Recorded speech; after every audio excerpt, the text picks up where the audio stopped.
Mutual fund सही है, ये लाइन आपने जरूर सुनी होगी।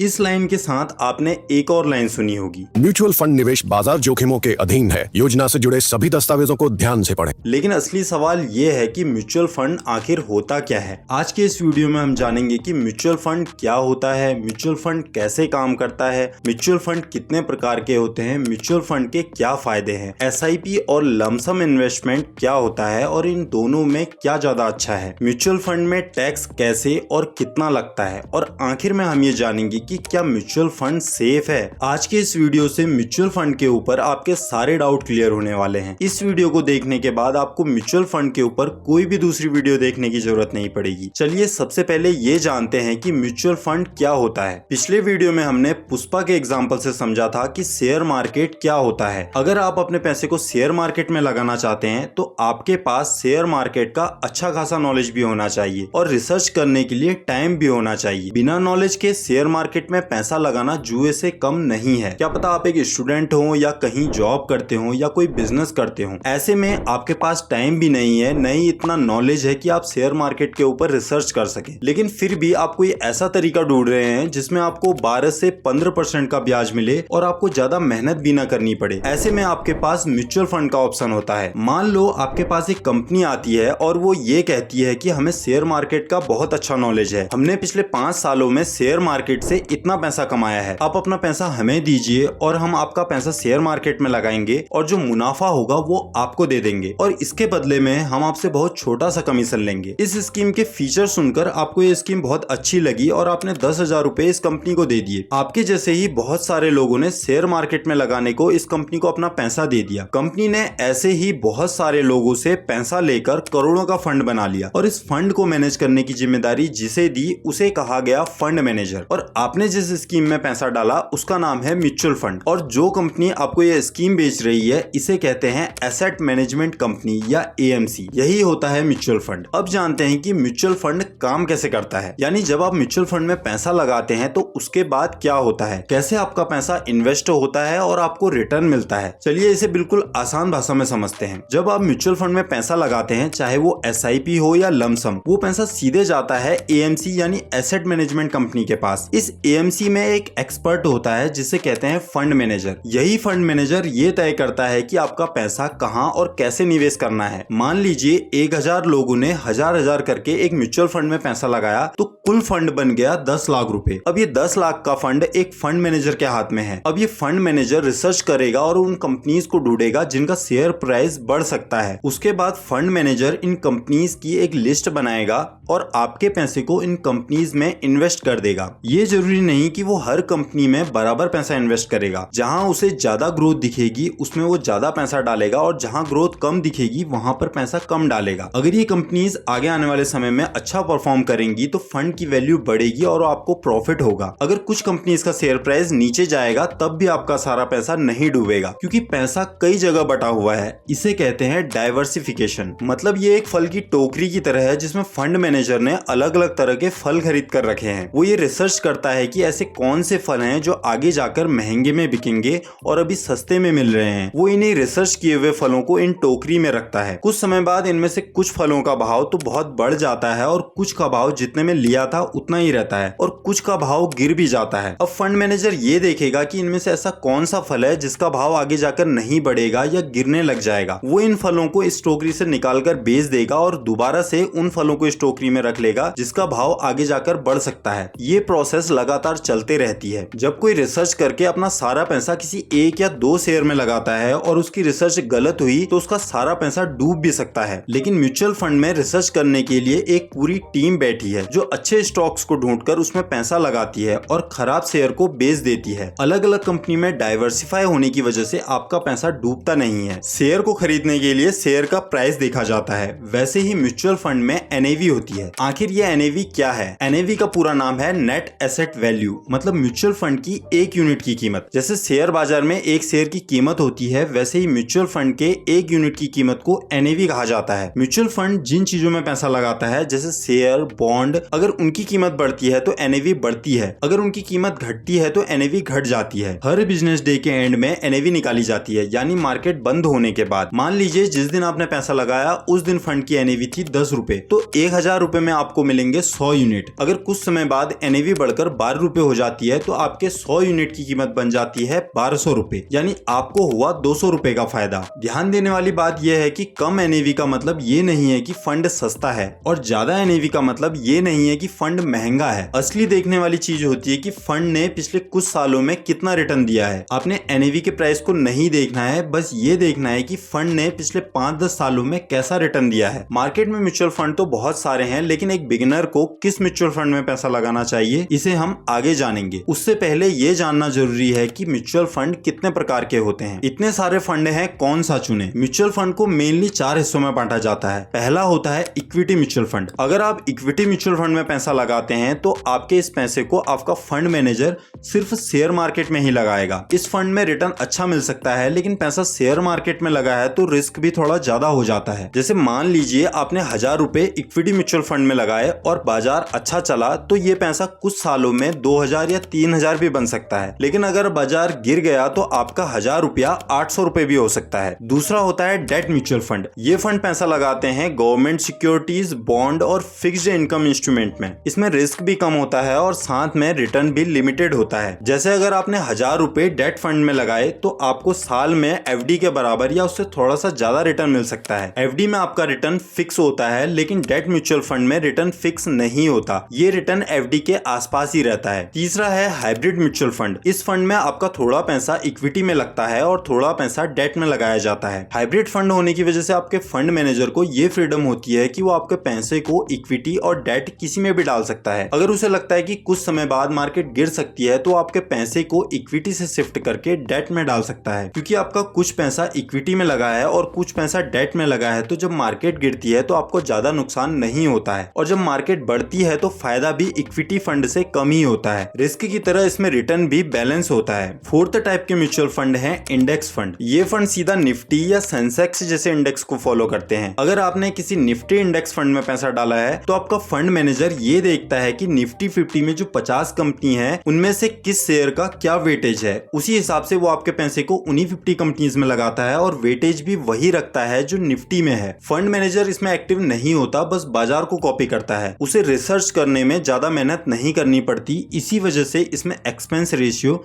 मतलब म्यूचुअल फंड का चार्जेस भी दूसरे म्यूचुअल फंड की तुलना में कम होता है। जब निफ्टी 10% बढ़ता है तो आपका इंडेक्स फंड भी लगभग 10% बढ़ जाता है। इंडेक्स फंड एक तरह का नगलची बच्चा है जो रिसर्च करने में अपना दिमाग नहीं लगाता, बस जिस इंडेक्स को फॉलो करने के लिए बोला गया है उसी की नकल करता है। इसके अलावा भी कुछ और भी म्यूचुअल फंड होते हैं, जैसे ELSS, जिन्हें टैक्स बचाने के लिए यूज किया जाता है। सेक्टोरल या थीमेटिक फंड, जो किसी खास सेक्टर जैसे IT या फार्मा में निवेश करते हैं। अगर कोई IT फंड है तो वो सिर्फ IT कंपनीज में ही पैसा लगाएगा, कोई फार्मा फंड है तो वो सिर्फ फार्मा कंपनी में ही पैसा लगाएगा। ये थे म्यूचुअल फंड के कुछ बेसिक टाइप। आप जिस तरह के फंड में पैसा लगाते हो, आपका फंड मैनेजर सिर्फ उसी तरह के इंस्ट्रूमेंट में पैसा लगाता है। जैसे अगर SBI का कोई म्यूचुअल फंड है जो इक्विटी के स्मॉल कैप में पैसा लगाता है, तो ये म्यूचुअल फंड आपके पैसे को सिर्फ उन्हीं कंपनीज में लगाएगा जिनका मार्केट कैपिटल छोटा है, मतलब जो छोटी कंपनीज हैं। इसके बाद वो रिलायंस या HDFC जैसी लार्ज कैप वाली कंपनीज में आपके पैसे को नहीं लगाएगा, चाहे उसको वहां कितनी भी बड़ी अपॉर्चुनिटी दिख रही हो। इक्विटी में रिटर्न ज्यादा है तो रिस्क भी ज्यादा है, इसमें आपको ज्यादा लंबे समय के लिए पैसा रखना पड़ता है। डेट फंड में रिस्क कम है, इसमें 1 या 2 साल छोटे टाइम के लिए पैसा डाला जाता है। अब जानते हैं म्यूचुअल फंड के फायदे। आखिर क्यों आपको म्यूचुअल फंड में पैसा रखना चाहिए? पहला फायदा है कि इसमें आप कम पैसे से शुरुआत कर सकते हैं। आप सिर्फ 500 रुपए या 1000 रुपए महीने से भी म्यूचुअल फंड में निवेश शुरू कर सकते हैं। इसमें आपको SIP की सुविधा मिल जाती है, जिससे हर महीने थोड़ा थोड़ा पैसा अपने आप आपके अकाउंट से कट जाता है। दूसरा फायदा है कि इसमें एक्सपर्ट आपके पैसे को मैनेज करते हैं। आपको खुद शेयर मार्केट को समझने की जरूरत नहीं पड़ती। म्यूचुअल फंड में फंड मैनेजर होता है जो अपनी तरफ से रिसर्च करता है और सही जगह पर आपके पैसे को लगाता है। तीसरा फायदा है इसमें आपका पैसा कई जगह बटा रहता है। म्यूचुअल फंड आपका पैसा एक साथ कई कंपनीज में लगाता है, इससे रिस्क कम हो जाता है। चौथा फायदा है लिक्विडिटी। म्यूचुअल फंड में आप जब चाहे पैसा निकाल सकते हो। आपको इसमें FD की तरह 6 महीने या साल भर का इंतजार नहीं करना पड़ता, कोई जबरदस्ती नहीं कि 5 साल तक आपको रुकना ही पड़े। पांचवा फायदा है कि आप म्यूचुअल फंड को ऑनलाइन भी ऑपरेट कर सकते हो। अब तो म्यूचुअल फंड में निवेश करना उतना ही आसान है जितना ऑनलाइन शॉपिंग करना। ऐप से SIP शुरू करो, ट्रैक करो और जब चाहे निकालो। ये तो थे म्यूचुअल फंड के फायदे। क्या इसमें पैसा डालने के कुछ नुकसान भी हैं? म्यूचुअल फंड में आपको सिर्फ एक चीज से नुकसान हो सकता है, वो है पेशेंस न रखना। म्यूचुअल फंड कोई FD नहीं है कि इसमें आपको सालाना गारंटीड 7 से 8% रिटर्न मिलेगा ही मिलेगा। इसमें आपका पैसा शेयर मार्केट में इन्वेस्ट होता है। मार्केट में उतार चढ़ाव होते रहते हैं। आपने आज म्यूचुअल फंड में 1 लाख रुपए डाले और कल ही यूक्रेन रशिया वॉर हो गई तो अगले ही दिन आपके म्यूचुअल फंड का पैसा 1 लाख से घटकर 90,000 हो सकता है। और ये तनाव अगर अगले 1-2 साल तक ऐसे ही चलता रहा तो आपका ये 1 लाख रुपए बढ़ने की जगह 70,000 रुपए हो जाएगा। तो ऐसे में लोग घबरा जाते हैं और नुकसान होने की वजह से म्यूचुअल फंड को बेचकर निकल जाते हैं। लेकिन अगर आप पेशेंस बनाए रखें और म्यूचुअल फंड को सिर्फ तभी बेचें जब आपको पैसे की जरूरत है तो ये लंबे समय में आपको आराम से 12 से 15% सालाना का रिटर्न बना के दे सकता है। अगर आपको गारंटीड रिटर्न चाहिए तो वो तो सिर्फ आपको FD में ही मिल सकता है। अब जानते हैं SIP या लमसम इन्वेस्टमेंट क्या बेहतर है। म्यूचुअल फंड में पैसा लगाने के 2 तरीके हैं। पहला है SIP। SIP का पूरा नाम है सिस्टमैटिक इन्वेस्टमेंट प्लान, यानी एक नियमित और ऑटोमेटिक तरीका जिसमें आप हर महीने एक तय रकम म्यूचुअल फंड में लगाते हैं। जैसे EMI हर महीने अपने आप कटती है, वैसे ही SIP में भी हर महीने आपके बैंक अकाउंट से एक तय रकम कटकर म्यूचुअल फंड में लग जाती है। मान लो आपने किसी इक्विटी म्यूचुअल फंड में हर महीने 1000 रुपए की SIP शुरू की। अब हर महीने की 5 तारीख को 1000 रुपए आपके बैंक अकाउंट से कटकर म्यूचुअल फंड में चला जाता है। अगर आपने 5 साल तक ये SIP जारी रखी तो आपने कुल 60,000 रुपए लगाए। अब अगर फंड का एवरेज रिटर्न 12% रहा तो 5 साल बाद आपका पैसा बढ़कर 80 से 85,000 हो सकता है। यानी छोटा छोटा पैसा जोड़कर बड़ा फंड बनाया जा सकता है। SIP पोस्ट ऑफिस की RD स्कीम की तरह है। इसमें एक बहुत ही खास चीज होती है जिसे कहते हैं रूपी कॉस्ट एवरेजिंग। मतलब जब बाजार नीचे होता है तब आपको SIP की ज्यादा यूनिट मिल जाती है, जब बाजार ऊपर होता है तब आपको SIP की कम यूनिट मिलती है, जिससे लंबे समय में ये फायदा होता है कि आपकी एवरेज कॉस्ट कम होती है और आपको बेहतर रिटर्न मिलता है। जैसे मान लो कोरोना से पहले 2019 में किसी म्यूचुअल फंड की NAV 10 रुपए थी, आपको 1000 रुपए में मिली 100 यूनिट। 2020 के कोरोना में जब मार्केट गिरी तो NAV 8 रुपए हो गई। अब 1000 रुपए में आपको मिलेंगे 125 यूनिट। कोरोना के 1 साल बाद 2021 में जब मार्केट बढ़ी तो NAV 12 रुपए हो गई। अब 1000 रुपए में मिले 83 यूनिट। तो 3 सालों में आपने 3000 रुपए लगाया और कुल यूनिट मिली 308। अब अगर कुछ समय बाद NAV बढ़कर 15 रुपए हो जाए तो आपके पैसे की वैल्यू होगी 4625 रुपया। म्यूचुअल फंड में पैसा लगाने का दूसरा तरीका है लमसम इन्वेस्टमेंट। इसमें आपकी एक बार में बड़ी रकम लगती है। इसमें आपको हर महीने पैसा नहीं डालना। जब आपके पास पैसा है या जब आप मार्केट में पैसा लगाना चाहते हो तब एक साथ बड़ी रकम लगा सकते हो। जैसे आप कोई मोबाइल खरीदते समय एक साथ पूरी पेमेंट कर देते हैं, ये बिल्कुल वैसा ही है। और SIP है EMI में मोबाइल खरीदने जैसा। SIP में फायदा ये होता है कि आप हर महीने छोटा छोटा पैसा जमा करके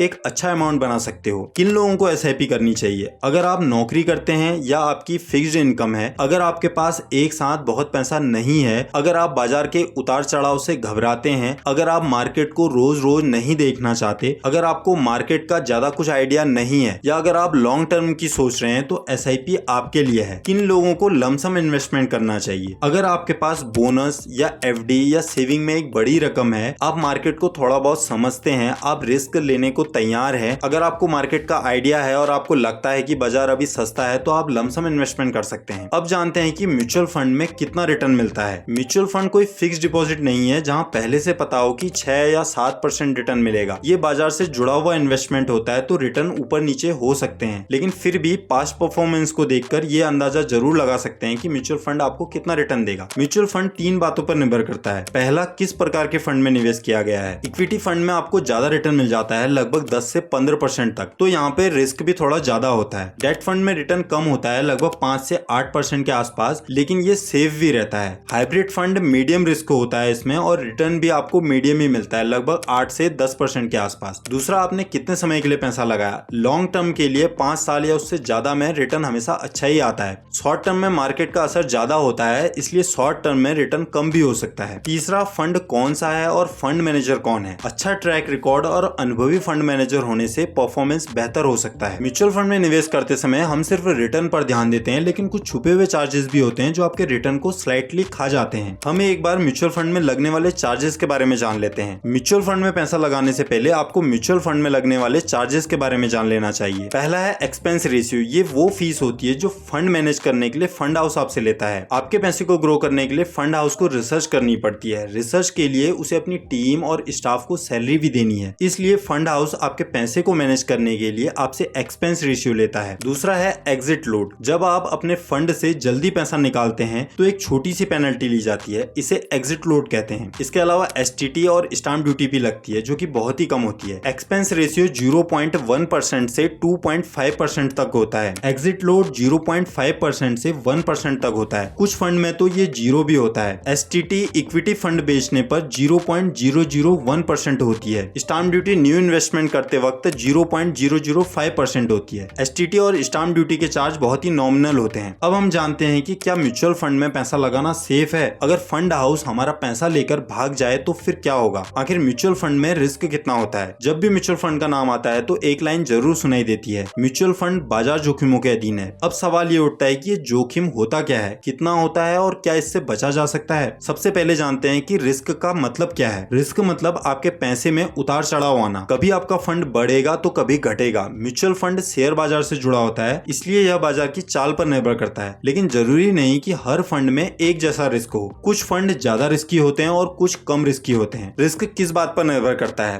पहला फंड के टाइप पर और दूसरा टाइम होराइजन पर। अगर आपने इक्विटी फंड में पैसा डाला है तो यहाँ पे रिस्क ज्यादा हो जाएगा और रिटर्न 10 से 15% के आसपास मिलेगा। डेट फंड में रिटर्न भी कम हो जाएगा और रिस्क भी आपका कम हो जाएगा। हाइब्रिड फंड में मीडियम रिस्क होता है और रिटर्न भी मीडियम होता है। और रही बात टाइम होराइजन की, तो जितना लंबा समय आप देते हैं उतना रिस्क कम हो जाता है। अगर आप म्यूचुअल फंड में 5 साल से ज्यादा तक पैसा रखते हैं तो इक्विटी म्यूचुअल फंड में भी आपका रिस्क बहुत कम हो जाता है। मैंने 5000 रुपए से अपना पहला म्यूचुअल फंड लॉकडाउन से 10 दिन पहले खरीदा था। जब लॉकडाउन लगा तो मेरे 5000 रुपए 2800 रुपए हो गए थे, मतलब लगभग आधे 50% लॉस इन 1 मंथ। लेकिन मैंने तब अपना म्यूचुअल फंड नहीं बेचा और लॉकडाउन के 4 साल बाद ही मेरे 5000 रुपए 12000 रुपए हो चुके हैं। अगर आप म्यूचुअल फंड को 5 या 10 साल तक नहीं बेचते तो इसमें बहुत कम चांसेस हैं कि आपके पैसे पर आपको 10% सालाना के हिसाब से रिटर्न ना मिले। और रही बात आपके फंड मैनेजर के पैसा लेकर भाग जाने की, तो सेबी भारत की सरकारी संस्था है जो पूरे म्यूचुअल फंड इंडस्ट्री को रेगुलेट करती है। हर म्यूचुअल फंड स्कीम सेबी के नियमों के अनुसार चलती है। सेबी ये सुनिश्चित करती है कि एएमसी नियमों का पालन करे, इन्वेस्टर के साथ कोई धोखा ना हो और सभी स्कीम पूरी तरह पारदर्शी हो। आपने सुना होगा म्यूचुअल फंड बाजार जोखिमों के अधीन है, योजना से जुड़े दस्तावेजों को ध्यान से पढ़ें। ये लाइन सेबी के कहने पर ही हर फंड को बोलनी होती है ताकि आप सतर्क रहें। अब बात करते हैं म्यूचुअल फंड में किस तरह का टैक्स लगता है, कितना लगता है और कैसे इस टैक्स से बचा जा सकता है। इसके लिए सबसे पहले 2 बातें जाननी जरूरी हैं। आपने इक्विटी म्यूचुअल फंड में निवेश किया है या डेट म्यूचुअल फंड में, और दूसरा आपने वो फंड कितने समय के लिए रखा है। ये दोनों बातें तय करती हैं कि आपके म्यूचुअल फंड की कमाई पर कितना टैक्स लगेगा। जिस फंड में 65% या उससे ज्यादा पैसा शेयर मार्केट में लगा होता है उसे इक्विटी म्यूचुअल फंड कहते हैं। अगर आपने इक्विटी म्यूचुअल फंड को 1 साल से पहले बेचा तो आपको जो कमाई हुई है इसे शॉर्ट टर्म कैपिटल गेन यानी एसटीसीजी कहा जाता है। तो एसटीसीजी की कंडीशन में आपने जो प्रॉफिट कमाया है इस पर आपको 20% का टैक्स देना पड़ेगा। अगर आपने 1 साल के बाद फंड बेचा तो इसे लॉन्ग टर्म कैपिटल गेन यानी एलटीसीजी कहेंगे। एलटीसीजी की कंडीशन में 1,25,000 तक के प्रॉफिट पर आपको टैक्स नहीं देना है। अगर आपको 1,25,000 से ज्यादा का प्रॉफिट हुआ है तो इस पर आपको 12.5% का टैक्स देना पड़ेगा। जैसे अगर आपने 2 लाख रुपए लगाकर एक इक्विटी म्यूचुअल फंड खरीदा, 2 साल बाद उसकी वैल्यू हो गई 3,50,000 रुपए यानी 1,50,000 रुपए का मुनाफा। तो पहले 1,25,000 रुपए पर आपको कोई टैक्स नहीं देना और बचे हुए 25,000 पर लगेगा 12.5% का टैक्स यानी 3,125 रुपए। ऐसे में आपको मुनाफा हुआ 1,50,000 रुपए का, लेकिन आपने टैक्स दिया सिर्फ 3,125 रुपए। डेट फंड यानी जो ज्यादातर पैसा बॉन्ड, गवर्नमेंट सिक्योरिटीज और एफडी जैसे इंस्ट्रूमेंट में लगाते हैं, इनमें आपको अपनी टैक्स स्लैब के हिसाब से टैक्स देना पड़ता है। जैसे आपने 1 लाख रुपए डेट म्यूचुअल फंड में लगाए, 1 साल बाद आपके 1 लाख रुपए 1,10,000 रुपए हो गए यानी आपको 10,000 रुपए का मुनाफा हुआ और आप 20% की टैक्स स्लैब में आते हैं तो 10,000 का 20% यानी 2,000 रुपए आपको टैक्स देना पड़ेगा। लेकिन अगर आपने म्यूचुअल फंड में एसआईपी की हुई है तो इस एसआईपी पर आपको कैसे टैक्स देना पड़ेगा। हर एसआईपी की किस्त को एक अलग अलग इन्वेस्टमेंट माना जाता है क्योंकि हर किस्त का अपना अलग अलग होल्डिंग पीरियड होता है। मतलब आपने 12 महीने एसआईपी चलाई तो पहली किस्त 12 महीने पुरानी मानी जाएगी और आखिरी किस्त सिर्फ 1 महीने पुरानी मानी जाएगी। तो ऐसे में जब आप पैसा निकालेंगे तो टैक्स हर किस्त के हिसाब से अलग अलग लगेगा। Tax saving mutual fund ELSS में कैसे टैक्स लगता है। ईएलएसएस यानी इक्विटी लिंक्ड सेविंग स्कीम, ये एकमात्र म्यूचुअल फंड फंड है जिसमें सेक्शन 80C के अंतर्गत छूट मिल जाती है। ELSS के इन्वेस्टमेंट पर आप PPF की तरह 1.5 लाख रुपए सेक्शन 80C के तहत छूट ले सकते हैं। इसमें 3 साल का लॉक इन पीरियड होता है। 3 साल बाद जब आप पैसा निकालते हैं तो इस पर LTCG की तरह टैक्स लगता है। अब बात करते हैं उन गलतियों की जो ज्यादातर लोग म्यूचुअल फंड में इन्वेस्टमेंट के समय करते हैं और बाद में कहते हैं म्यूचुअल फंड तो बेकार है, इसमें तो कोई भी फायदा नहीं है, इससे अच्छा FD में पैसा लगा दो। पहली गलती, बिना समझे फंड में निवेश करना, बिना ये समझे कि वो फंड आपके लिए सही है या नहीं। अगर कोई retired person aggressive small cap fund में पैसा लगा दे तो मार्केट गिरते ही पैसा आधा हो सकता है। उसकी प्रोफाइल के लिए डेब्ट या बैलेंस फंड ज्यादा अच्छा होता है। दूसरी गलती होती है लोगों को 1 या 2 साल में ही रिजल्ट चाहिए। म्यूचुअल फंड कोई जादू नहीं है जो 1 साल में करोड़पति बना देगा। ये लंबे समय की दौड़ है, खासकर अगर आप SIP कर रहे हो तो। इक्विटी म्यूचुअल फंड में आपको कम से कम 5 से 7 साल तक पैसा रखना पड़ता है। तीसरी गलती है मार्केट गिरते ही SIP बंद कर देना। ये म्यूचुअल फंड में पैसा लगाने वालों की सबसे बड़ी गलती है। मार्केट गिरा, डर लगा और SIP बंद हुई। मार्केट गिरने पर तो आपको अपनी SIP का अमाउंट बढ़ा देना चाहिए क्योंकि तब आपको यूनिट कम NAV में मिल जाते हैं। चौथी गलती है रिटर्न के पीछे भागना। लोग 1 साल का रिटर्न देखकर फंड बदलते रहते हैं। आज उनके पास एक फंड है और अगले साल वो किसी दूसरे फंड में शिफ्ट हो जाते हैं सिर्फ उसके पिछले साल के रिटर्न को देखकर। इससे नुकसान ये होता है कि आपको ज्यादा चार्जेस देने पड़ते हैं और आपको रिटर्न भी कम मिलता है क्योंकि ये जरूरी नहीं कि जिस फंड ने इस साल ज्यादा रिटर्न बनाकर दिया है वो अगले साल भी आपको ज्यादा रिटर्न देगा। पांचवी गलती है अपने पैसे को बहुत सारे फंड में बांट देना। कुछ लोग 8-10 अलग अलग फंड में SIP चला देते हैं, सोचते हैं कि पैसा डाइवर्सिफाई हो जाएगा। अब इसमें दिक्कत ये होती है कि 8-10 अलग अलग फंड में पैसा लगाने से आप लगभग पूरे मार्केट में पैसा लगा रहे हो, जिससे आपको रिटर्न भी कम मिलता है और चार्जेस भी ज्यादा देने पड़ते हैं। इससे अच्छा आप निफ्टी इंडेक्स में ही पैसा लगा दो, वो आपके लिए ज्यादा अच्छा रहेगा। छठी गलती है डायरेक्ट और रेगुलर प्लान का फर्क न जानना। लोगों को ये पता ही नहीं होता कि डायरेक्ट प्लान में